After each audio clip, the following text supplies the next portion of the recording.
करते हैं क्लर्क के बचे हुए क्वेश्चन, यानी कि 61वां क्वेश्चन। आज के लिए पहला क्वेश्चन हरियाणा क्लर्क के लिए, भारत छोड़ो आंदोलन कब शुरू हुआ था? तो ए ऑप्शन है 8 अगस्त 1940, बी ऑप्शन है 8 अगस्त 1941, सी ऑप्शन है 8 अगस्त 1942 और डी ऑप्शन है 8 अगस्त 1943। तो आपका राइट आंसर होगा यहाँ पे सी ऑप्शन, यानी कि 8 अगस्त 1942 को भारत छोड़ो आंदोलन शुरू हुआ था। देखते हैं इसके बारे में थोड़ा सा।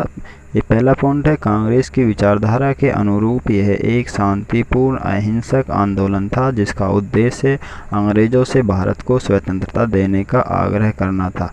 तो आईएनसी द्वारा ये 9 अगस्त 1942 को आधिकारिक रूप से इसको घोषित किया गया था, यानी कि इंडियन नेशनल कांग्रेस द्वारा, और इसी में करो या मरो का नारा दिया गया था और इसको अगस्त क्रांति के नाम से भी इस आंदोलन को जाना जाता है, यानी कि भारत छोड़ो आंदोलन को। दूसरा पॉइंट है, 8 अगस्त 1942 को बम्बई में कांग्रेस कार्य समिति द्वारा भारत छोड़ो प्रस्ताव पारित किया गया था। गांधी को आंदोलन का नेता नामित किया गया और इस आंदोलन का नेता गांधी जी को नामित किया गया था 8 अगस्त 1942 को। आधिकारिक रूप से 9 अगस्त 1942 को आईएनसी ने इसकी घोषणा की। तो आपका राइट आंसर होगा यहाँ पर ऑप्शन नंबर सी। दूसरा या फिर 62वां क्वेश्चन देखते हैं, आंतरिक विवरणों को सम्मिलित किए बिना आवश्यक विशेषताओं को अलग करने और पहचानने की प्रक्रिया कौन सी है? यानी कि आंतरिक विवरण, ये कंप्यूटर का क्वेश्चन है। आंतरिक विवरणों को शामिल किए बिना, यानी आंतरिक जो विवरण हैं उनको बगैर शामिल किए और आवश्यक विशेषताओं को अलग करने और पहचानने की प्रक्रिया क्या है? यानी कि जो आंतरिक जो आवश्यक नहीं है उनको शामिल किए बिना जो आवश्यक है उनको अलग करने या फिर उनको पहचानने की प्रक्रिया क्या कहलाती है? ये कंप्यूटर का क्वेश्चन है। तो ए ऑप्शन है डाटा छिपाना, बी ऑप्शन है आवरणीकृत करना, सी ऑप्शन है आंकड़ा संक्षेपण और डी ऑप्शन है इनहेरिटेंस। तो जैसे आंकड़ा संक्षेपण इसका राइट आंसर है ऑप्शन नंबर सी। इस संक्षेपण का मतलब है यानी कि आवश्यक संक्षेपण करना, यानी कि एक छोटी मात्रा में जितनी चीज़ की आवश्यकता है उसको प्राप्त करना, आंकड़ा संक्षेपण। देखते हैं इसके बारे में थोड़ा। सॉफ्टवेयर इंजीनियरिंग और कंप्यूटर विज्ञान अमूर्त हैं, दोनों ही क्या हैं? अमूर्त हैं। आंतरिक विवरणों को हटाने की प्रक्रिया या प्रणालियों के अध्ययन में अधिक महत्व के विवरण पर ध्यान केंद्रित करने के लिए, यानी क्या है?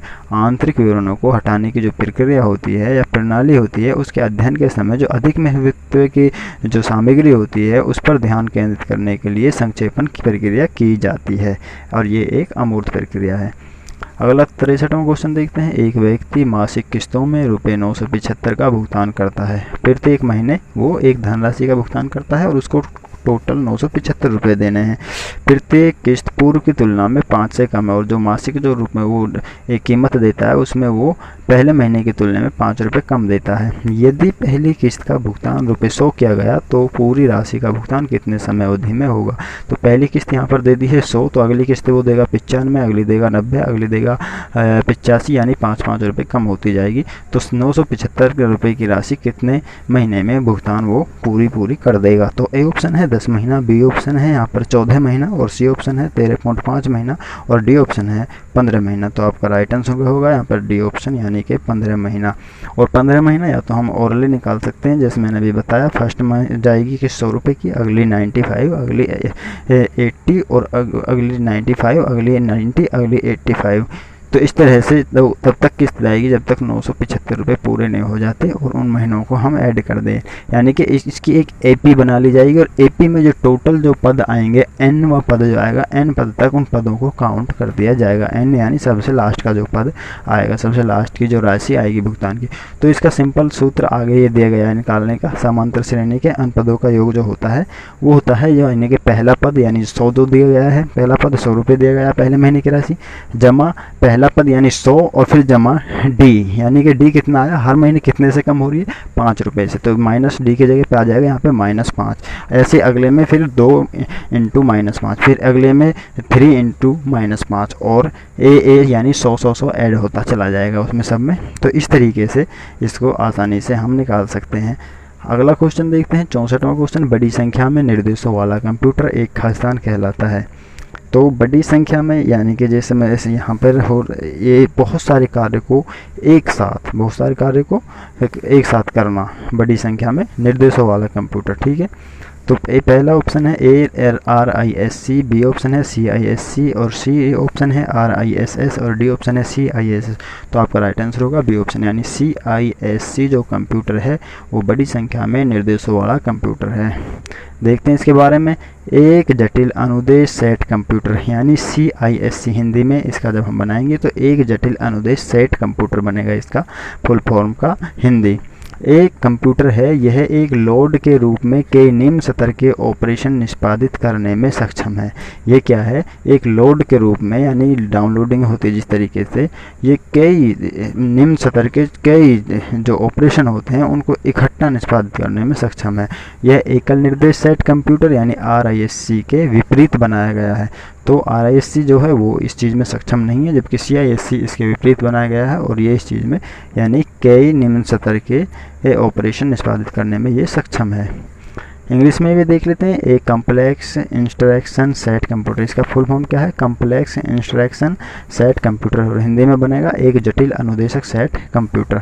ठीक है, तो सबसे पहले फुल फॉर्म इसकी, फिर इसके बाद में is a computer in which single instruction can execute several low level operation such as a load from memory and arithmetic operation and a memory store. और तो इसका मैंने हिंदी में यहाँ पे आपको ये करके बता दिया है।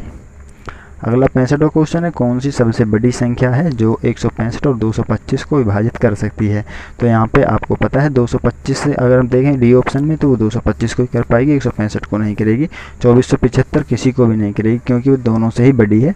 और बी ऑप्शन इनमें से कोई नहीं, बल्कि ये ऑप्शन में नहीं आएगा क्योंकि एक ऑप्शन ऐसा है जो 15, इसमें दोनों ही जाएंगे। पहली जाएगी 15 एकम 15, 15 एकम 15 यानी 11 बार, दूसरी जाएगी 15 एकम 15, 15 फार्म 75 यानी 15 बार, 15 15 225 होता है। तो आपका राइट आंसर होगा ए ऑप्शन। अगला देखते हैं 66वां क्वेश्चन है, 8 आदमियों और 6 लड़कों की मजदूरी की कुल राशि 33 रुपये है। अब यहाँ पे क्या करेंगे, इन दोनों की जो मजदूरी है उनको जोड़ लेंगे, यानी कि इनकी 8 आदमियों की एवरेज औसत मजदूरी x मान लेंगे और 6 लड़कों में से एक लड़के की औसत मजदूरी y मान लेंगे। तो इनकी इस तरीके से दोनों की मजदूरी जमा करके बराबर 33 रुपये आएगा, वो लिख देंगे। इसी तरह 4 आदमियों की जो मजदूरी निकालेंगे, औसत मजदूरी हमने x मानी थी तो 4x लिख देंगे, और 5 लड़कों की हम निकालेंगे तो 5y लिख देंगे, और इसमें से 5y को जब लेस करेंगे लड़कों की मजदूरी को तो डिफरेंस 4.5 रुपये आएगा। तो प्रत्येक आदमी और लड़के की मजदूरी ज्ञात करनी है यहाँ पर। तो ए ऑप्शन है यानी 1.5 रुपये और 3 रुपये, बी ऑप्शन है 3 रुपये और 1.5 रुपये है, सी ऑप्शन है 2.5 रुपये और 2 रुपये, डी ऑप्शन है 2 रुपये और 2.5 रुपये। तो आपका राइट आंसर होगा बी ऑप्शन, यानी कि 3 रुपये और 1.5 रुपये आएगा यहाँ पर। ठीक है, तो प्रत्येक आदमी की और लड़के की मजदूरी निकालनी है। तो यहाँ पर आदमी की मजदूरी 3 रुपये आएगी और लड़के की मजदूरी 1.5 रुपये आएगी, यानी कि वाई 1.5 और x हमारा 3 आएगा, क्योंकि हमने x ये आदमी के लिए एवरेज आमदनी माना था, यानी मजदूरी माना था। तो देखते हैं इसका सॉल्यूशन। यहाँ पर सबसे पहले हमने 8 आदमी थे तो 8x जमा 6 लड़के थे 6y बराबर 33 रुपये आए। इसी तरह 4 आदमी थे 4x माइनस 5 लड़के थे तो 5y, उनका डिफरेंस 4.5 रुपये था। तो हमने इक्वेशन बराबर करने के लिए यहाँ पर 2 से गुना किया दूसरी इक्वेशन में, तो जब ये किया तो 8x प्लस 10y और ये माइनस 9, यानी जब चिन्ह इनको काटने के लिए चिन्ह डिफरेंस किए तो माइनस प्लस का हो गया, प्लस माइनस का हो गया, तो 8x से 8x यहाँ पे कट गया, और ये आपका फिर यहाँ पे 16y आया, यानी 10y और 6y 16y आया, और ये इधर आपका 24 आया। 33 में से हमने ये क्या है 9 कम किया तो ये हमारा आया यहाँ पे 24, और जब 24 को हमने 16 से इधर ले जा करके काटा y वाले से तो y का मान यहाँ पर 1.5 रुपये आया, यानी कि जो लड़का था उसकी मजदूरी 1.5 रुपये है। औसत उसकी मजदूरी कितनी है लड़के की 1.5 रुपये। अब इसमें लड़के की जो मजदूरी है 1.5 रुपये, इस y को हमने समीकरण नंबर यहाँ पे 3 में रख दिया, तो 8x माइनस 10 इंटू वाई की जगह हमने 1.5 रुपये बराबर 9, ये समीकरण 3 है, इसमें हमने इसका मान y का मान रख दिया। तो 8x माइनस 15 की जब 1.5 से गुना करेंगे 10 की तो ये 15 आएगा और बराबर 9। तो 8x जब 15 को इधर ले जाएंगे तो 9 में ऐड हो जाएगा, ये 24 हो जाएगा इधर जा करके, 15 और 9 24, और तो 8x बराबर 24, और x आएगा आपका 24/8, और 8 से 24 3 बार जाएगा, तो ये आदमी की मजदूरी 3 रुपये आ गई। तो आपका राइट आंसर होगा x 3 और y 1.5, यानी आदमी की मजदूरी 3 रुपये और लड़की की मजदूरी 1.5 रुपये, 1.5 रुपये। 67वां क्वेश्चन है, एक वस्तु के 5 किलोग्राम को 100 रुपये प्रति किलोग्राम पर खरीदा गया, यानी कि 500 रुपये में खरीदा गया, और 6 किलोग्राम को 110 रुपये प्रति किलोग्राम यानी कि 660 रुपये में खरीदा गया, और 9 किलोग्राम को 120 रुपये प्रति किलोग्राम यानी कि 12 निम्मा 108 1080 रुपये में उसको खरीदा गया। वस्तु का प्रति किलोग्राम औसत मूल्य ज्ञात करना है। तो जितना टोटल मूल्य आया उसको ऐड कर देंगे और उसको जितना किलोग्राम हमने जो सामान जो वस्तु जो खरीदी उससे हम उसको डिवाइड कर देंगे तो उसका औसत मूल्य आ जाएगा। तो ए ऑप्शन है 115 रुपये प्रति किलोग्राम, बी ऑप्शन है 112 रुपये प्रति किलोग्राम, सी ऑप्शन है 110 रुपये प्रति किलोग्राम, डी ऑप्शन है रुपये 117 प्रति किलोग्राम। तो आपका राइट आंसर होगा ऑप्शन नंबर बी यानी कि रुपये 112 प्रति किलोग्राम। देखते हैं यहाँ पे 500 आया, जब हमने निकाला यहाँ पे 5 किलोग्राम को 100 रुपये किलो से तो 500 रुपये, जब हमने यहाँ पे देखा 6 किलोग्राम को 110 रुपये के हिसाब से 660 रुपये, जब हमने ख़रीदा 9 किलोग्राम को 120 रुपये प्रति किलो तो ये 1080 रुपये। टोटल हमने 2280 रुपये का माल ख़रीदा और हमने टोटल ये नीचे देखते हैं 20 किलोग्राम हमने माल ख़रीदा 2240 रुपये में, तो 1 किलो माल हमने 112 रुपये में ख़रीदा, तो इसका औसत मूल्य 1 किलोग्राम का आया 112 रुपये। अगला 68वां क्वेश्चन देखते हैं, यदि घनीय समीकरण 4x की 3 प्लस 20x की 2 माइनस 23x जमा 6 बराबर 0 में से एक मूल -6 है तो अन्य दो मूल क्या है। तो एक मूल यहाँ पर -6 दिया गया है, दो मूल बताने हैं। तो ए ऑप्शन है -1/2 इंटू 1/2, बी ऑप्शन है 1 इंटू -1/2, सी ऑप्शन है 1/2 और 1/2, डी ऑप्शन है 1/2 और -1। तो आपका राइट आंसर है यहाँ पर सी यानी अन्य जो दो मूल हैं वो 1/2 और 1/2 हैं।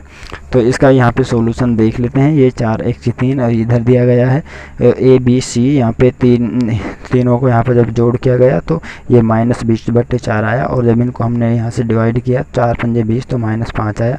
तो 2a + b बराबर -5 हमने यहाँ पे किया, क्योंकि a जमा b किया था इसलिए 2a हो गई। यहाँ पे 2a जमा b बराबर -5 आया। तो यहाँ पे b का जो मान हमने निकाला वो -5 इंटू -2a, ये हमने ये पहली इक्वेशन बना ली। इसी तरीके से हमने यहाँ पर a into a plus a into b plus b into a यहाँ पर जब किया तो -23/4 आया, और -23/4 को जब इस तरफ लगा फिर इसको डिवाइड किया, a में गुना की तो a स्क्वायर, a की b में की तो ab और b की a में की तो ab यानी 2ab। ये यहाँ पे a स्क्वायर प्लस 2ab ये आ गया बराबर -23/4। अब इसमें क्या दिया गया है, सब्सटीट्यूटिंग b फ्रॉम फर्स्ट, यानी कि जो पहली जो इक्वेशन थी उसमें उसको हमने रख दिया, तो ये 4a स्क्वायर जमा 8ab प्लस 23 बराबर ये 0 आ गया जब उसको इक्वेशन को हमने उसमें रखा। तो इसको फिर आगे सोल्व किया तो 4a स्क्वायर प्लस 8 है, ये आप देखना इसमें आगे। फिर इसके बाद में सोल्व करते इसका जो आपका फाइनली जो आया ये आया a बराबर 1/2 और -23/6, यानी कि ये 2 यहाँ पे मान आए। फिर इसको हमने इक्वेशन फर्स्ट में फिर इसको रखा तो ये आपका b बराबर -6 और -8/3, ये b के मान आए, a के मान 2 ऊपर और b के मान ये नीचे 2 आए। फिर x y z a square b into b बराबर -6/4 बराबर -3/2, और product of roots don't satisfy a, यानी कि a जो है उससे सेटिस्फाई ये रूट यहाँ पर नहीं हो रहा। So the root of the equation are 1/2 into 1/2। तो इस तरीके से ये आप इसको समझना है, इसको आपको देख करके एक बार स्किप करके वीडियो को, और इसके जो मान आएंगे वो 1/2 आएंगे, जबकि एक जो -6 है वो यहाँ पर मान इसका दिया गया है, मूल दिया गया है। 69वां क्वेश्चन हरियाणा जीके का क्वेश्चन है, हरियाणा विधानमंडल के पास उन कानूनों को पारित करने की शक्ति है जो संविधान की अनुसूची में है। तो ए ऑप्शन है 7वीं, बी ऑप्शन है 8वीं, सी ऑप्शन 34, डी ऑप्शन है 6ठी। तो आपका ए ऑप्शन राइट आंसर होगा, यानी कि 7वीं अनुसूची। 7वीं अनुसूची क्या कहती है कि इसमें केंद्र एवं राज्यों के बीच शक्तियों के बंटवारे के बारे में 7वीं अनुसूची में बताया गया है। इसके अंतर्गत 3 सूचियां दी गई हैं, संघ सूची, राज्य सूची एवं समवर्ती सूची। ठीक है, इस 7वीं अनुसूची में ही 3 सूचियां दी गई हैं, संघ सूची, राज्य सूची और समवर्ती सूची। समवर्ती सूची वो होती है जिसमें दोनों से संबंधित कानून होते हैं, राज्य और संघ से। आगे देखते हैं, अब राज्य सूची के बारे में यहाँ पे बात करते हैं। तो इस सूची में दी गई विषय पर राज्य सरकार कानून बनाती है, और राज्य सरकार कोई भी हो तो यहाँ पर हरियाणा की बात हुई इसलिए हरियाणा लिख देंगे राज्य की जगह पर, यानी हरियाणा सरकार कानून बनाती है। राष्ट्रीय हित से संबंधित होने पर केंद्र सरकार भी कानून बना सकती है 7वीं सूची के अनुसार। संविधान के लागू होने के समय इसके अंतर्गत 66 विषय थे, वर्तमान में इस समय इसमें 62 विषय हैं, यानी कि 4 विषय और कम हो गए हैं इस सूची में, राज्य सूची में। ओके, यानी कि ये भी क्वेश्चन आ सकता है, राज्य सूची में कितने विषय हैं, फिलहाल 62 विषय हैं, और जब लागू हुआ था संविधान उस समय इसमें 66 विषय थे। 70वां क्वेश्चन हरियाणा जीके का है, हरियाणा के पहाड़ी क्षेत्र की मृदा कैसी है? तो ए ऑप्शन है पीली, बी ऑप्शन है चट्टानी, सी ऑप्शन है चिकनी मिट्टी और डी ऑप्शन है काली। तो यहाँ पर आपका राइट आंसर होगा बी ऑप्शन यानी चट्टानी। ये गलती से यहाँ पे सी लग गया है चिकनी मिट्टी, जबकि इसका राइट आंसर होगा आपका बी ऑप्शन यानी कि पहाड़ी क्षेत्र में चट्टानी मृदा हरियाणा में पाई जाती है। यहाँ पे देख लेते हैं इसका महत्वपूर्ण बिंदु। राज्य के मैदानी भागों में मुख्य पीले रंग भूरे रंग की उपजाऊ मृदा पाई जाती है। राज्य के दक्षिण पश्चिम भागों में हल्के भूरे रंग की रेतीली मृदा पाई जाती है, जबकि राज्य के जो पहाड़ी क्षेत्र हैं उनमें पथरीली मृदा को हम चट्टानी मृदा भी कह सकते हैं। तो चट्टानी अनउपजाऊ मृदा पाई जाती है। लाल चेस्टनट मृदा राज्य के यमुनानगर जिले में पाई जाती है। तो ये आपका यहाँ पर महत्वपूर्ण बिंदु में ये चीज़ दी गई है कि राज्य के पहाड़ी क्षेत्रों में क्या है, पथरीली या फिर चट्टानी मृदा पाई जाती है। आपका राइट आंसर होगा यहाँ पर ऑप्शन नंबर बी। अगला देखते हैं 71वां क्वेश्चन, दी गई श्रृंखला में गलत पद का चयन करना है। तो यहाँ पे 8 के बाद 13, 21, 32, 47, 63, 83 दिया गया है। तो यहाँ पे डिफरेंस करते हैं, 8 और 5 13 है, फिर आगे डिफरेंस करते हैं तो 13 और 8 21, फिर आगे डिफरेंस करते हैं तो आगे आपका ये आएगा 21 और 11 32, यानी कि यहाँ पे जो डिफरेंस आ रहा है उसमें 3 प्लस होते हैं और फिर वो आगे इस तरह चलती है। तो 21 और 32 का जो डिफरेंस है वो 11 है, तो इसका 32 और अगले ऑप्शन का डिफरेंस 14 आना चाहिए, यानी 11 + 3 14 आना चाहिए। जब 14 उसमें ऐड करेंगे 32 में तो इसका 46 आपका राइट आएगा। तो इसमें 47 जो दिया गया है ये गलत दिया गया है, तो आपका राइट आंसर होगा ऑप्शन नंबर डी। 72वां क्वेश्चन देखते हैं, एक लिफ्ट 1 ms-2 के नियत त्वरण के साथ नीचे आ रही है। 80 किलोग्राम का आदमी जो उस लिफ्ट में चढ़ता है वह कितना हल्का महसूस करेगा? तो 80 जो किलोग्राम का आदमी है वो उसमें 80 N महसूस करेगा। A option 20 N, B option 40 N, C option 60 N, D option है 80 N। तो 80 N आपका राइट आंसर होगा, डी ऑप्शन। देखते हैं इसका थोड़ा detail. When the elevator is moving down with a constant acceleration of 1 ms it has 80 N, neither does an 80 kilogram man feel riding the elevator। तो explanation यहाँ पे नीचे दिया गया है, आप देख सकते हैं mg + m - a। तो m यहाँ पर कॉमन ले लिया तो g - a हो गया, तो m का मान 80 रख दिया इनटू g का मान 10 और एक यहाँ पे तुरंत दिया गया है -1, तो -1 इसकी जगह पर 1 रख दिया, 1 दिया गया है। तो 80 जब 90 गुना करेंगे 720 N आएगा यहाँ पर, जबकि एक्चुअल जो वजन है व्यक्ति का वो 80 किलोग्राम × 10 यानी कि 800 N है। तो 800 N में से जब 720 N जाएगा तो आपका 981 राइट आंसर आएगा। 73वां क्वेश्चन है, पवित्र शहर होने वाला जिला है। तो ए ऑप्शन है Ambala, B option Hisar, C option Kurukshetra और डी ऑप्शन पंचकुला। तो आपका राइट आंसर होगा यहाँ पर सी ऑप्शन यानी कि कुरुक्षेत्र। 74वां देखते हैं, यदि -a का अर्थ है प्लस है और प्लस का अर्थ माइनस है, गुना का अर्थ भाग है, भाग का अर्थ गुना है, तो कौन सा सत्य नहीं है? तो सभी सत्य हैं। यहाँ पर ये सत्य नहीं है क्योंकि यहाँ पर जब हम करेंगे तो 5 दूनी 10, ये 10 की 5 से डिवाइड करेंगे तो ये 2 आ जाएगा, और यहाँ पर जब 5 और 4 की गुना करेंगे तो 20 आएगा। तो 20 + 2 22 ये क्या है माइनस के आ जाएंगे, और माइनस के 22 में से जब 30 में से माइनस के 22 जाएंगे तो 8 आएगा यहाँ पे, ना कि 22 आएगा। तो आपका राइट आंसर होगा ए ऑप्शन, ये गलत है।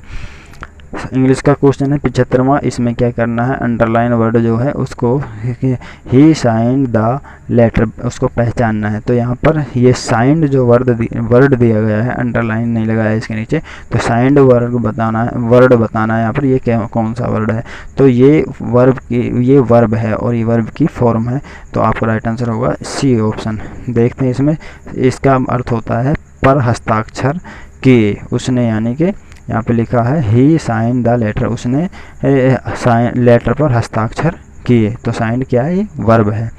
तो यहाँ पर दी भी गई है। पास्ट टेंस में साइंड और पास्ट पार्टिसिपल में भी ये क्या है, साइंड का प्रयोग होता है, जबकि प्रेजेंट पार्टिसिपल में सिंगिंग और थर्ड पर्सन सिंगुलर में भी सिंग्स का और प्लेन फॉर्म में ये सिंग का प्रयोग यहाँ पे किया जाता है।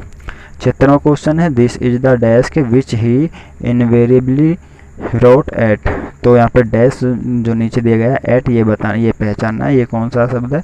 तो ए ऑप्शन है हेल्पिंग वर्ब, बी ऑप्शन है प्रीपोजिशन, सी ऑप्शन है लिंकर, डी ऑप्शन है वर्ब। तो आपका राइट आंसर होगा एट। यहाँ पर क्या है, ये प्रीपोजिशन है। प्रीपोजिशन क्या होता है इसमें थोड़ा देख लेते हैं प्रीपोजिशन के बारे में। A word of phrase that is use before a noun और pronoun to show place, time, direction इत्यादि। तो स्थान, समय, दिशा आदि के संकेत के लिए संज्ञा या सर्वनाम से पहले प्रयुक्त शब्द या वाक्यांश को क्या कहते हैं, इसको प्रीपोजिशन या पूर्व सर्ग भी कहते हैं, हिंदी में पूर्व सर्ग, इंग्लिश में प्रीपोजिशन। इनके उदाहरण दिए गए हैं जैसे इन है, फॉर है, टू है, एंड है, आउट है, ऑफ, आ और ऑल प्रीपोजिशन है ये सभी। अगला देखते हैं, यहाँ पर सूटेबल सिनोनिम बताना है, यानी कि जो वर्ड दिया गया है उस वर्ड का सेम मीनिंग बताना, मीनिंग वाला वर्ड बताना है। तो यहाँ पर दिया गया है एवेरिशियस, तो इसका जो यहाँ पे सेम मीनिंग वाला जो शब्द है वो है ग्रेडी। ए ऑप्शन है smart, B lazy, C greedy और डी हैप्पी। तो आपका राइट आंसर होगा ऑप्शन नंबर सी। देखते हैं इसके बारे में। इसका जो अर्थ होता है वो होता है एवेरिशियस का लालची। तो इसका जो सेम मीनिंग है वो एक्यूस्टिव, एविड, कोवेटिंग, कोवेटियस, ग्रेबी, ग्रेस्पिंग, ग्रेडी, तो ये सारे इसके क्या है, ये सिनोनिम शब्द दिए गए हैं। तो इनमें ही नीचे अंडरलाइनमेंट कर दिया है ग्रेडी पे। ग्रेडी का अर्थ भी लालची होता है और एवरिशियस का अर्थ भी लालची होता है। तो आपका राइट आंसर होगा ऑप्शन नंबर सी। अगला देखते हैं 78वां क्वेश्चन। यहाँ पे ग्रामेटिकली जो गलत सेंटेंस है वो यहाँ पर बताना है। तो ये 3-4 सेंटेंस दिए गए हैं, उनमें ये तीनों ही दोनों सही हैं। चौथा ऑप्शन जो दिया गया है डी ऑप्शन, यानी कि नॉन ऑफ दीज दिया गया है। तो पहला ऑप्शन जो है ये गलत सेंटेंस है, each man and each woman have a vote. तो इसका सही सेंटेंस देखने क्या बनेगा, singular verb is use when two noun are joined by and come after each. Her has is the right usage. तो इसका क्या बनेगा, यहाँ पर each man and each woman have a vote जो यहाँ पर दिया गया है इसका बनेगा has is the right usages, यानी कि यहाँ पे हैज का प्रयोग होगा, has is the right usages, यानी यूज होगा यहाँ पर हैज का, सही के लिए वाक्य के लिए, से वाक्य के लिए हैव की जगह पर हैज का यूज होगा, क्योंकि यहाँ पे सिंगल करके दिए गए हैं each man and each woman. तो यहाँ पे इसलिए सिंगल के लिए क्या है, यहाँ पर हैज का प्रयोग होगा। 79वां क्वेश्चन देखते हैं। No sooner did the tiger appear than the suit in the. इसमें भी ये क्या बताना है, इसमें भी यही बताना है, यहाँ पर ग्रामेटिकली जो गलत है वो बताना है। तो यहाँ पर बी जो ऑप्शन है, बी ऑप्शन में जो सेंटेंस दिया गया है ये ग्रामेटिकली रूप से ये रॉन्ग है। तो आपका राइट आंसर होगा ये secretly I had reached the station when the train steamed out. तो बी इसका राइट आंसर होगा। इसमें देख लेते हैं व्हाट ग्रामेटिकल, इसमें भी क्या ग्रामेटिकल मिस्टेक है। Does this sentence have the train had left when he had reached the station. ठीक है, अगला देखते हैं, इसमें भी क्या है, had left I had reached the train had left when he had reached the station. ये सही सेंटेंस इसका यहाँ पे दिया गया है, ये गलत सेंटेंस यहाँ पे दिया गया है। तो आपका राइट आंसर होगा ये बी ऑप्शन। अगला देखते हैं 80वां क्वेश्चन है। इसमें क्या बताना है, इसमें अपोजिट मीनिंग बताना है जो वर्ड दिया गया है इसका। तो इसमें डिमिनिश वर्ड दिया गया है जिसका अर्थ होता है घटाना। तो ए ऑप्शन है रिड्यूस, बी ऑप्शन है ऑगमेंट, सी ऑप्शन है लेसन और डी ऑप्शन है स्वेल अप। तो इसमें रिड्यूस जो है उसका अर्थ होता है कम करना, ना कि बढ़ाना। तो इसमें ऑगमेंट जो होता है उसका अर्थ होता है बढ़ाना, यानी इसका अपोजिट है। डिमिनिश भी घटाना होता है, रिड्यूस भी घटाना, लेसन, स्वेल अप, ये सभी क्या है, ये इसके सिनोनिम है, जबकि अपोजिट जो वर्ड है वो ऑगमेंट है। ऑगमेंट का अर्थ होता है बढ़ाना। इसमें 81वां क्वेश्चन देखते हैं। Find out the error on part of the sentence दिया गया है, उसका एक भाग गलत है, वो गलत भाग इसमें यहाँ पर देखना है। तो ए ऑप्शन है 4, बी फर्स्ट, सी ऑप्शन है सेकंड, डी ऑप्शन है थर्ड, यानी सेकंड जो भाग है इसका वो यहाँ पर रॉन्ग है, वो गलत है। वो किस तरीके से गलत है, उसमें ये इसमें ग्रामेटिकली यहाँ पे गलती है। हैज हैव की जगह यहाँ पर हैज आएगा, आई हैज वंडरिंग। तो ये आपका राइट आंसर होगा C option. Fill in the blank, यहाँ पर 82 क्वेश्चन है। C as had H but he had got खालिस्तान अपेंडिसिटिस। तो ए यहाँ पर खालिस्तान में यहाँ पर कोई आर्टिकल किसी भी आर्टिकल का प्रयोग यहाँ पर नहीं होगा। तो एन में और सी नो आर्टिकल में यहाँ पे कंफ्यूज था। बोर्ड को भी पहले एन उन्होंने राइट माना था, तो रिवाइज आंसर की में यहाँ पर नो आर्टिकल यानी कि किसी भी आर्टिकल का यहाँ पर प्रयोग नहीं किया जाएगा। राइट आंसर होगा ऑप्शन नंबर सी। 83वां हिंदी का क्वेश्चन देखते हैं। निम्नलिखित में से कौन सी कहावत का अर्थ है कहीं ठिकाना ना होना। तो यहाँ पर जो कहीं ठिकाना ना होना वो धोबी का कुत्ता घर का ना घाट का, इस तरह से कुछ कहावत है। तो यहाँ पे इस ऑप्शन में वो चीज़ें नहीं दी गई है, इसलिए उक्त में से कोई नहीं इसका राइट आंसर होगा। यहाँ पर जो कहावत दी गई है, दो नाव पर पैर रखना, न सावन हरा न भादो सूखा, न रहेगा बाँस न बजेगी बांसुरी, तो राइट आंसर होगा ऑप्शन नंबर डी।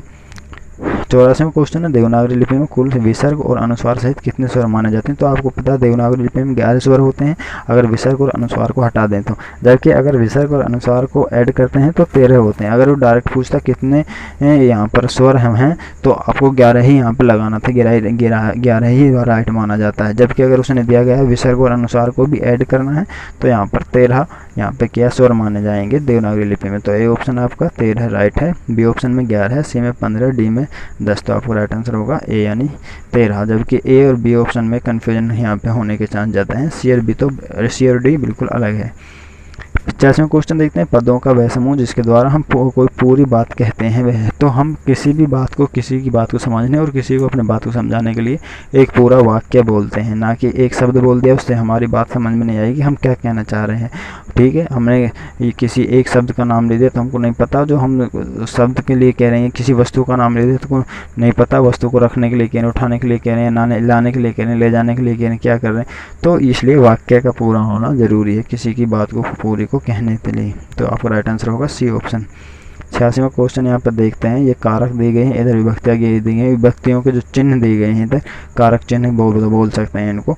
तो कर्ता का जो कारक चिन्ह होता है वो होता है ने, कर्ता ने। कर्म का कारक चिन्ह होता है को, कर्ण का कारक चिन्ह होता है से, और अधिकरण का यानी अलग होना मैं और पर, ये इसके कारक चिन्ह होते हैं। तो आपका राइट आंसर होगा यहाँ पर और ए ऑप्शन, यानी ए में जो है घे आएगा और आ जो है वहाँ पर गे आएगा और ई जो है वहाँ पर यानी कर्म कारक खे आएगा इसमें से, और जो आपका बड़ी ई है अधिकरण कारक उसमें मैं पर यानी के आएगा। तो आपका राइट आंसर होगा ए ऑप्शन खे गे खे के।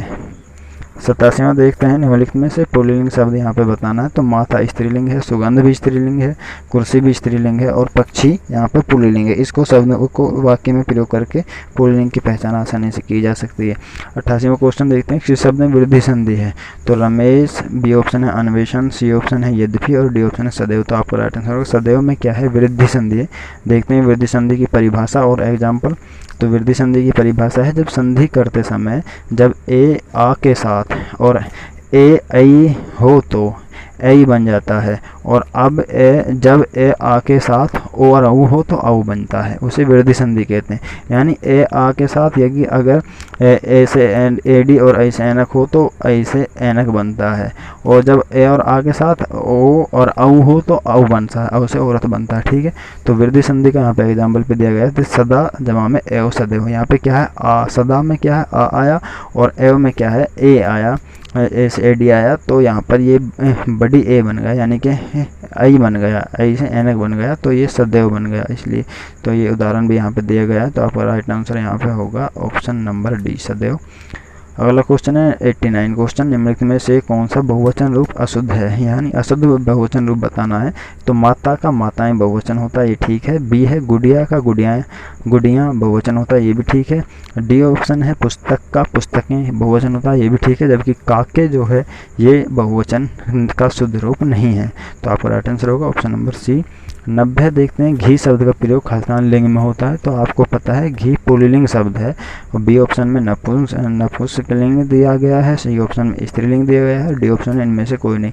तो आपका ए ऑप्शन राइट आंसर होगा। यहाँ पे क्या है घी पुल्लिंग शब्द का उदाहरण है। आपका right answer option number A. ये थे क्लर्क के आज के लिए फाइनल 90 तक क्वेश्चन 61 से लेकर के क्लर्क का ये एक पेपर हुआ आपका कंप्लीट।